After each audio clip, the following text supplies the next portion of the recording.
আজকে যদি তিনজন নেতা একসাথে হয়ে যায় শফিকুর রহমান সাহেবের নেতৃত্বে, আমাদের ছোট ছেলে নাহিদ, শেখুল হাদিস, মামুনুল হক সাহেব, তিনজন যদি একসাথে হয়ে যায় এক সপ্তাহের মধ্যে আপনার সরকারের পতন হবে। এটা অনিবার্য, এটা ধরে রাখতে পারবে না। কারণ তারা যে কোনো সময় 20 লক্ষ 30 লক্ষ লোকের সমাবেশ ঢাকাতে ঘটাতে পারবে। টঙ্গীর রাস্তা বন্ধ করে দেবে, সায়দাবাদের রাস্তা বন্ধ করে দেবে, মিরপুরের রাস্তা বন্ধ করে দেবে। আপনি কোন দিকে দেশে থাকবেন?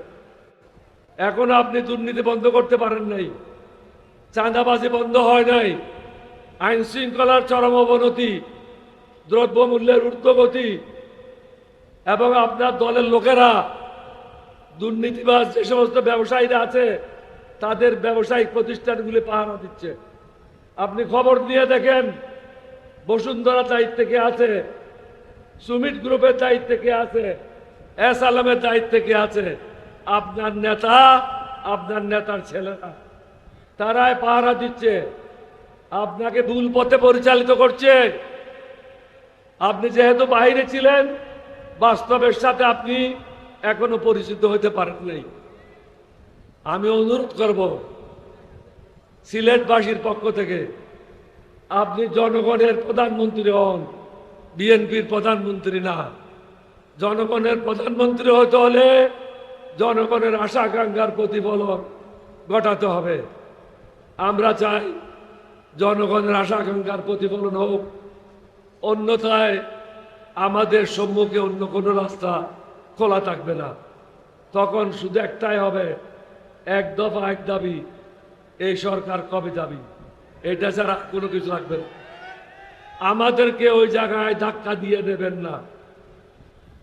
মেহেরবানি করে জনগণের আশা আকাঙ্ক্ষার প্রতিফলন ঘটে যত দ্রুত সম্ভব আপনার কাজগুলি কন্ট্রাক্টবিহীন করেন এবং সংস্কারগুলি সুন্দরভাবে সংসদের মাধ্যমে পাশ করে দেন। তাহলে এই দেশে শান্তি ফিরে আসবে। শফিকুর রহমান সাহেব আর নাহিদ, অন্যান্য যারা আছে, তারা সবসময় তো একটা কথাই বলছে, আমরা সরকারকে সাহায্য করতে চাই। তারা তো এটা বলে নাই সরকার আমরা টেনে আসে নামাতে চাই। এখন তো মাঝে মাঝে শুনে আপা আসবে, এখন আপা আসবে, আপার সাথে কি দুলাভাইও আসবে? কিন্তু আপা তো আসবে, কিন্তু এমন সমস্যা সৃষ্টি হচ্ছে সাথে দুলাভাইকেও নিয়ে আসতে হবে। তা আপনারা প্রস্তুত থাকেন ফাঁসির রশি নিয়ে। এখানে আসলে এমনি কাজ চলবে না। এবার ফাঁসি ঢাকা কারাগারে হবে না, সরওয়াত উদ্যানে করতে হবে। তাহলেই এই যে সুন্নতের কথা বলেন, ইসলামের কথা বলেন, কোরআনের কথা বলেন। কোরআনে কেন বলে হাত কাটে দেন? কারণ হাত কাটা দেখলে মানুষ মনে করবে এ চোর, অপরাধী, বাকি লোকেরা আর চুরি করবে না, অপরাধ করবে না। আমাদেরকেও সরওয়াত উদ্যানে নিয়ে এই বদমাশদেরকে পিটাইতে হবে, তাহলে দেশ ঠিক পথে যাবে। আপনাদের জন্য আরো একটা সুখবর, বর্তমান যিনি প্রধানমন্ত্রী তিনি হলেন আপনাদের দেশের জামাই। তার উদ্দেশ্যে আমি কিছু কথা বলতে চাই। তিনিও চান, আমরাও চাই একটা সুন্দর বাংলাদেশ, জবাবদিহিমূলক বাংলাদেশ।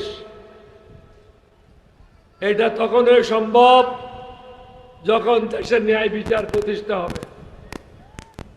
এটা তখনই সম্ভব যখন দুর্নীতি বন্ধ হবে, সন্ত্রাস বন্ধ হবে, চাঁদাবাজ বন্ধ হবে। এই জিনিসগুলি কিন্তু নিত্যদিনের ঘটনা। মাননীয় প্রধানমন্ত্রীকে বলবো, আপনি যখন বিভিন্ন পদে কাকে পদায়ন করেন তার 20 বছর আগের ইতিহাস গেটে দেখবেন, কিভাবে সে দুর্নীতি করেছে, সে কোন কোন দায়িত্ব পালন করেছে, সে দায়িত্ব পালনের সময় জনগণের সাথে কিভাবে বেইমানি করেছে। এই জিনিসগুলি যদি আপনি সুন্দরভাবে পরীক্ষা নিরীক্ষা করে না দেখেন, তাহলে আপনি বিএনপির প্রধানমন্ত্রী হবেন, বাংলাদেশের প্রধানমন্ত্রী হতে পারবেন না। আপনাকে বাংলাদেশের প্রধানমন্ত্রী হতে হবে। আপনি বেগম জিয়ার সন্তান, শহীদ রাষ্ট্রপতি জিয়াউর রহমানের সন্তান। জিয়াউর রহমান কি জন্য প্রসিদ্ধ হয়েছিল? I, Major Zia, declare myself as a provisional head of the state. তিনি বাংলাদেশের স্বাধীনতা ঘোষণা করে জাতির দুর্দিনে জনগণকে দিক নির্দেশনা দিয়ে মানুষের মধ্যে প্রসিদ্ধ হয়েছিলেন। বেগম খালেদা জিয়া সংসদীয় গণতন্ত্র প্রতিষ্ঠা করে জনগণের মধ্যে অমরত্ব লাভ করেছেন। আপনি দালালদের কথা না শুনে, চাটুকারদের কথা না শুনে, নিজের বিবেক দিয়ে যে সংস্কারের কথাগুলি জনগণ বলছে, এই সংস্কারগুলি করেন। আমি দুইটা মিটিংয়ে আগেও বলেছি, একটা বিষয় শুধু আপনার অসুবিধা হতে পারে, সেটা হলো একাধারে প্রধানমন্ত্রী, একাধারে সংসদের নেতা, একাধারে দলীয় প্রধান। আমাদের প্রস্তাব ছিল যিনি প্রধানমন্ত্রী হবেন তিনি দলীয় প্রধান থাকতে পারবেন না। এই বিষয়টা নিয়ে আপনি 11 দলীয় ঐক্য জোটের সাথে কথা বলেন। বাকি কোনো দফা নিয়ে কথা বলার প্রয়োজন নেই। আপনি এটা গ্রহণ করেন, গ্রহণ করে জাতিকে মুক্তি দেন। আপনি একটা জিনিস বুঝতে পারছেন না, জামাতের রাজনীতি 1975 সালের পর থেকে আমি গভীরভাবে পর্যবেক্ষণ করেছি।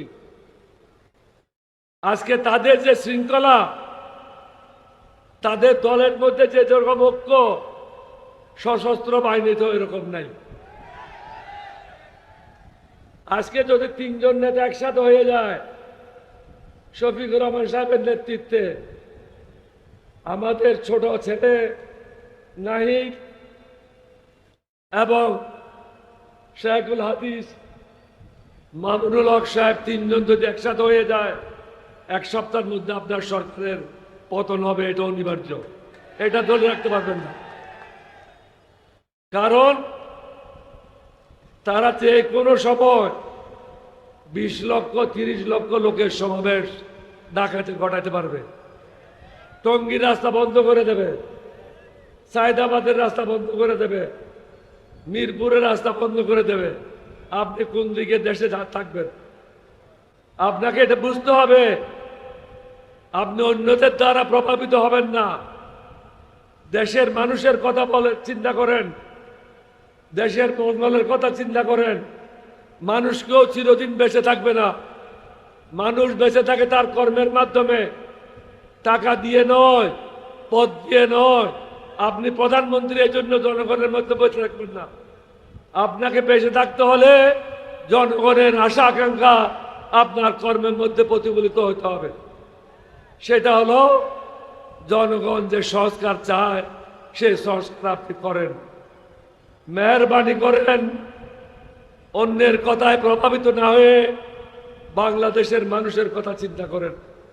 এখন আপনি দুর্নীতি বন্ধ করতে পারেন নাই, চাঁদাবাজি বন্ধ হয় নাই, আইন শৃঙ্খলার চরম অবনতি, দ্রব্যমূল্যের ঊর্ধ্বগতি, এবং আপনার দলের লোকেরা দুর্নীতিবাজ যে সমস্ত ব্যবসায়ীরা আছে তাদের ব্যবসায়িক প্রতিষ্ঠানগুলি পাহারা দিচ্ছে।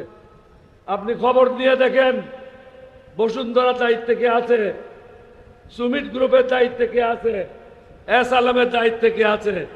আপনার নেতা, আপনার নেতার ছেলেরা, তারাই পাহারা দিচ্ছে। আপনাকে ভুল পথে পরিচালিত করছে।